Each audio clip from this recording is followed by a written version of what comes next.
Ayubu ameoa mama wa watoto wake, hajaoa mamake.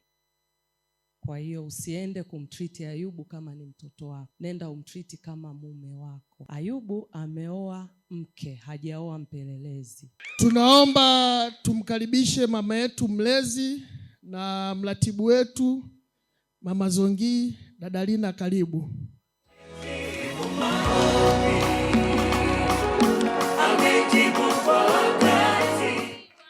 Bwana Yesu asifiwe. Ayubu ameoa. Kuoa ni jambo jingine na kudumu kwenye ndoa ni jambo jingine. Ayubu ameoa mama wa watoto wake, hajaoa mamake. Kwa hiyo usiende kumtreat Ayubu kama ni mtoto wako. Nenda umtreat kama mume wako. Ayubu ameoa mke, hajaoa mpelelezi. Achana na simu yake.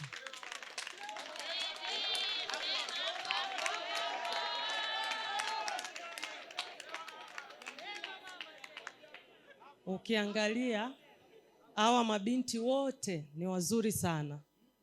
Sio kwamba umewazidi uzuri, sio kwamba umewazidi kibali. Majira yako ya kupendelewa na Mungu yamefika.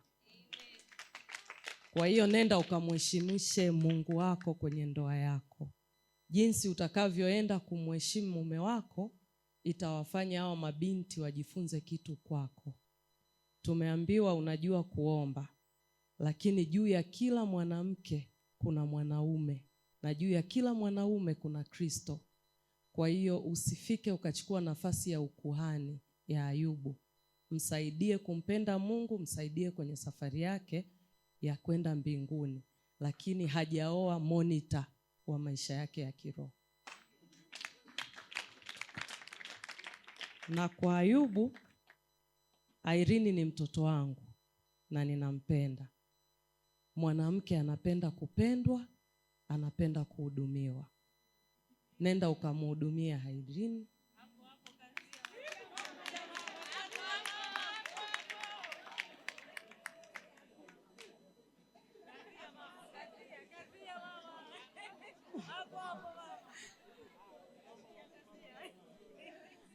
Nenda ukampende Irene, nenda ukamhudumia Irene. Tunaposema kuhudumia ni pamoja na kuhudumia hisia zake. Kwa sababu wanaume wengi huwa mnafeli hapo kwenye kuhudumia hisia. Ukimwona kanuna, usikimbilie kampuni gani imetoka hapo? Usikimbilie Smart. Tafuta kujua ni kwa nini Irene amenuna. Alafu na Irene, wanaume hawapendi wanawake wanaonuna ovyo.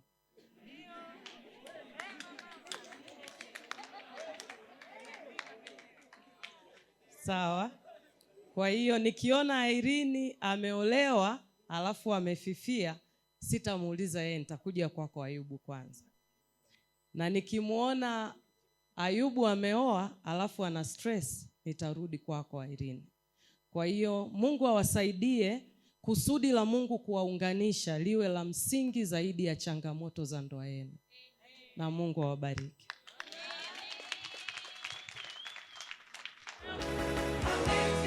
Asante, sijasikia makofi, piga makofi mazito, makofi mazito. Asante. Ayubu, niendelee na vitu fulani ambavyo mama ameishia. Irene, wewe sio mpelelezi.